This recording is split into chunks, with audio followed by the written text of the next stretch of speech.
ఇప్పుడు ఈరోజు సినిమా వాళ్ళని కానీ ఎవరిని పడితే పొలిటికల్ లీడర్స్ని అందరినీ సోషల్ మీడియా హద్దులు దాటి వ్యవహరిస్తుందని మాత్రం చెప్పొచ్చండి. ఎందుకంటే సినిమా వాళ్ళని మన దేవరా అవ్వచ్చు, లేకపోతే ఇంకోటి అవ్వచ్చు, ఇప్పుడు ట్రోలింగ్స్ చేయండి. మీ ట్రోలింగ్స్ తప్పు చేస్తే ట్రోలింగ్ చేయ, కానీ హద్దు మీరుతున్నారు. ఈ ట్రోలింగ్స్ వల్ల కొంతమంది ప్రాణాలు పోతున్నాయి, కొంత అసభ్యకరంగా మాట్లాడుతున్నారు, అసభ్యకరంగా చేస్తున్నారు.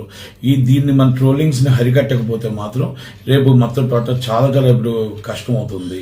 ఫీచర్ ఏంటంటే ఈజ్ పొలిటికల్ నిన్న పారి కౌశల్ రెడ్డిది మొత్తం టోటల్గా టీఆర్ఎస్ విభాగం విపరీతంగా ఆంధ్ర వాళ్ళని మొత్తం టోటల్గా ట్రోల్ చేస్తూ ఇబ్బంది పెడుతూ చాలా కష్టం పెడుతూ వాళ్ళు మాట్లాడడం అనేది చాలా బాధాకర విషయం. మాట్లాడితే ఆంధ్ర వాళ్ళు దొరుకుతున్నారు. ఇప్పుడు ఆయన ఉన్న 10 సంవత్సరాలు ఉన్నప్పుడు ఆంధ్ర వాళ్ళని సొంత బిడ్డల్లో చూసుకుంటాం అన్నాడు. ఇప్పుడు ఏమంటాడంటే ఇప్పుడు ఆయన మళ్ళీ గవర్నమెంట్ రావాలా, మళ్ళీ తెలంగాణ వాదం రేపుతాడు. కానీ మాకు ఎప్పుడు తెలంగాణ వాదం ఆంధ్ర వాదం రెండూ లేవు. మేము తెలంగాణ బిడ్డలమే, మేము ఇక్కడ సెటిలర్గా ఎప్పుడో సెట్ అయిపోయి ఉన్నాం. కనుక మేము ఎప్పుడు కూడా 2 రాష్ట్రాలు బాగుండాలి, ఆంధ్ర బాగుండాలి, తెలంగాణ బాగుండాలి, తెలుగు వారు ప్రపంచంలో బాగుండాలి అనుకునే ఉన్నాం తప్ప. కానీ ఈరోజు ఈ అవమానకరమైన మాటలకి కేసీఆర్ గారు, కేటీఆర్ గారు సమాధానం చెప్పాల్సిన అవసరం ఉంటుంది. నెంబర్ 1. రెండోది నేను ఏమంటే సినిమా ఫీల్డ్లో ఇప్పుడు మహాశోషను, ఛాంబర్, కౌన్సిల్ సీరియస్గా తీసుకోకపోతే ఈ కింద ట్రోలింగ్స్ చేస్తున్నారు. హీరోయిన్ని ఇష్టం వచ్చినట్టు మాట్లాడుతున్నారు, వాళ్ళు ఎవరు ఇష్టం వచ్చి హద్దులు మీరుతున్నారు. పోలీస్ డిపార్ట్మెంట్ కూడా సీరియస్గా తీసుకొని మేమేమంటున్నామంటే అమెండ్మెంట్ చేయండి.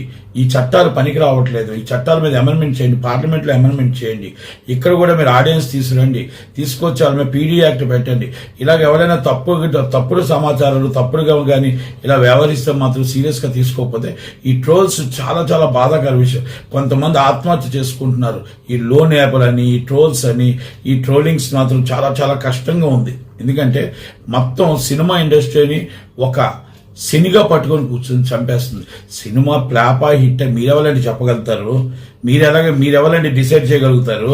2 నిమిషాల ట్రైలర్లో మీరు ఎలా చెప్పగలుగుతారు? మీరు చెప్పేది సినిమా చూడండి, నచ్చితే సినిమా చూడండి, నచ్చకపోతే సినిమా మారే. మీ ట్రోలింగ్స్ చేసేటప్పుడు మీకు తల్లిదండ్రులు ఉన్నారా, మీ అక్క చెల్లెలు ఉన్నారా, మీ భార్య బిడ్డలు ఉన్నారా అని ఒక్కసారి అర్థం చేసుకోండి. మీరు మాట్లాడుతున్నప్పుడు మీకు వాళ్ళకు కూడా చెందుతుందని అర్థం చేసుకోండి.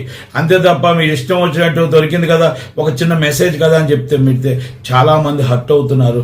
మీ పొలిటికల్ లీడర్స్ మీద అవ్వచ్చు, లేకపోతే సినిమా సెలబ్రిటీస్ మీద అవ్వచ్చు, మీ ఇష్టం వచ్చినట్టు మాట్లాడుతుంటే బాధ అనిపిస్తుంది. కానీ ఇలాంటి వాళ్ళ మీద డీజీపీ గారికి నా విన్నపం, మహాశోషణ విష్ణు గారికి నా విన్నపం, అలాగే నేను ఛాంబర్ వారికి, అలాగే కౌన్సిల్ జాయింట్ సెక్రటరీగా మా ప్రెసిడెంట్ గారికి అందరికీ నేను విన్నపం ఏంటంటే వెరీ సీరియస్గా తీసుకోవాలి. అలాగే ఈజ్ పొలిటికల్ లీడర్స్ కూడా పోలీస్ డిపార్ట్మెంట్ కూడా తీసుకోవాలి. ఎందుకంటే పొలిటికల్ లీడర్స్ అంటే మీరే రాష్ట్రాన్ని పాలిస్తూ మీరే 10 సంవత్సరాలు పాలించి మళ్ళీ మీరే ఈ విధంగా ట్రోల్స్ చేస్తూ ఉంటే దానికి మీరు ప్రజలకు మీరేం సమాధానం చెప్తారు? ప్రజల మీద మీరు ఎందుకు మీకు ఎంత కోపం అనేది మాత్రం నేను చెప్పగలుగుతున్నా. దయచేసి ట్రోల్స్ చేసేవాడిని ఇమ్మీడియట్లీ అరెస్ట్ చేయాలా, వెరీ పీడీ యాక్ట్ కింద పెట్టాలా. ఎవరైతే ప్రాంతీయవాదం, ప్రాంతీయ విద్వేషం తీసుకొచ్చారో వాళ్ళ మీద మాత్రం రాజద్రోహం కేసు పారి కౌశల్ రెడ్డి గారి మీద తీసుకురావాలా. అలాగే నేను ఇంకోటి కూడా చెప్తున్నా, రేపు ఉదయాన్ని మీరు కేసీఆర్ గారు, కేటీఆర్ గారు, హరీష్ రావు గారు ఆంధ్రవాదం తరిమి కొడతామన్న మాట కౌశిక్ రెడ్డి గారి సమాధానం ఆయన వ్యక్తిగతం అయితే మీరు సస్పెండ్ చేయాలి. లేదు అనుకుంటే మీ టీఆర్ఎస్ నుంచి గతంలో ఉద్యమం టైంలో ఎలాగైతే మమ్మల్ని తిట్టారో మీరు గవర్నమెంట్ పడిపోయిన తర్వాత మళ్ళీ ప్రాంతీయ విద్వేషాలు తీసుకురావడానికి మీరే చేస్తున్నారనేది మేము భరించేస్తాం. మేము ఒక్కటే అడుగుతున్నామండి మిమ్మల్ని, కేసీఆర్ గారు, కేటీఆర్ గారు, హరీష్ రావు గారు, మేము లేకపోతే సెటిలర్స్ లేకపోతే ఆంధ్ర వాళ్ళు లేకపోతే 25 సీట్లు మీకు వస్తాయా? ఎమ్మెల్యే సీట్లు ఈ రోజు మేమే లేకపోతే మీకు 50 సీట్లు, మీకు ఈరోజు గ్రేటర్ మున్సిపాలిటీ హైదరాబాద్ మున్సిపాలిటీ మీకు సీట్లు వస్తాయా అని అడుగుతున్నా. ఈ ఆంధ్ర వాళ్ళు మీకు ఓటు ఇవ్వట్టే కదా సార్ ఈరోజు 39 సీట్లు వచ్చాయి. ఈ రోజు మీరు నేనేమంటాను, తెలంగాణ బిడ్డలైనా ఆంధ్ర బిడ్డలైనా అందరూ మనం ఒక్కటే ఇక్కడ అన్నదమ్ములుగా బతుకుతున్నాం. మన ప్రాంతీయ విద్వేషాలు రెచ్చగొట్టొద్దు అని చెప్తున్నాం. దయచేసి ఇలాంటివి చేయొద్దు. 15 రోజుల లోపల 15 days లోపల కానీ దయచేసి మీరు ఒక నిర్ణయం తీసుకొని ఆయన మీద రాజద్రోహం కేసు పెట్టాలి.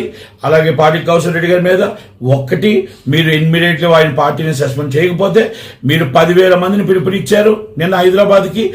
మేము 10,100 మంది అయినా సరే మొత్తం టోటల్గా ఆంధ్ర వాళ్ళందరూ కలిపి మేము రేవంత్ రెడ్డి గారిని కలటానికి వెళ్ళి మా మనోభావాలు దెబ్బతింటున్నాయి.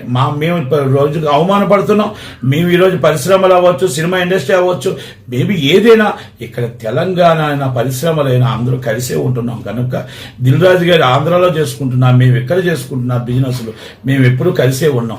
ఈ ప్రాంతీయవాదానికి మీరు కానీ చర్మగీతం కట్టకపోతే 10,000 మందితో రాలీగా విత్ పర్మిషన్ డీజీపీ గారు సిపి గారితో పర్మిషన్ తీసుకొని మేము ఆంధ్ర వాళ్ళం అందరం వెళ్ళి ఆంధ్ర తమిళనాడు అందరం అండి అన్ని దేశంలో ఉన్న వాళ్ళందరూ ఇక్కడ ఉన్న వాళ్ళందరం వెళ్ళి రేవంత్ రెడ్డి గారికి కలిసి యాక్షన్ తీసుకోమని చెప్తామని మాత్రమే చెప్పగలుగుతున్నాం.